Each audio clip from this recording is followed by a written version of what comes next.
mga kaparmers, magandang araw.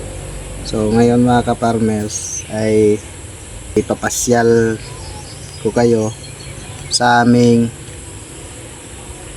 munting garden. Dito lang sa likod ng sa likod ng bahay namin. Pakita ko sa inyo yung aming mga tanim. So tara, let's go. Gabi kung tawagin sa Tagalog at sa Bicol naman is natong. So dito, kung mapapansin nyo, may mga tanim tayo. No, so tara, tingnan natin yung mga bago nating tanim.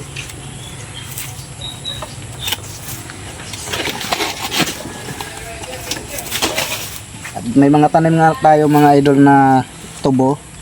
Kung alam nyo ang tubo, ito. Parang kugon. Hindi po yan damo. Tubo po yan.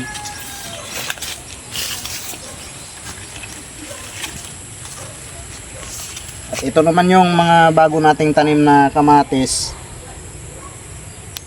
na hybrid, no?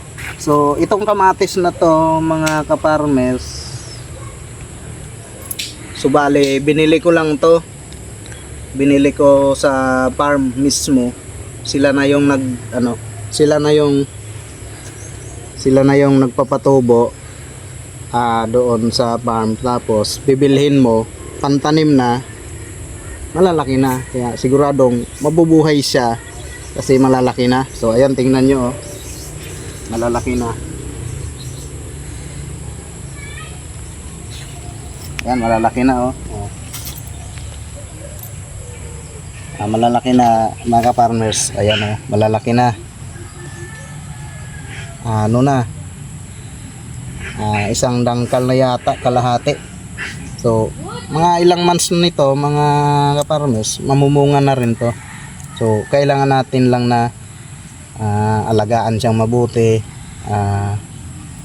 Umaga hapon, kung mainit ang panahon, lagyan natin siya ng tubig, dinigan natin. So ayan mapapansin nyo, magaganda naman yung nila, yung tubo, no? So ayan mga kaparmers. So ang bili ko dyan sa isang puno 20 pesos. Kaya konti lang yung binili ko muna kasi try ko muna kung talagang mapapabunga ko ng maayos. Kasi yung nakaraan doon sa baba sa taniman ko, napabunga ko ng maayos. Yung binili kong 40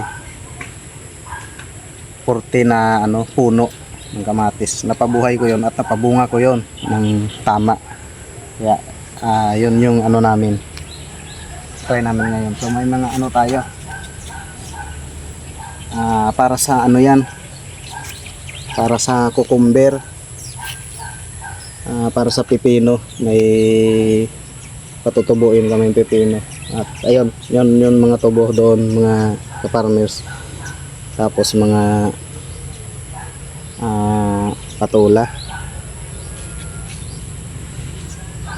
So yun yung laman ng aming garden.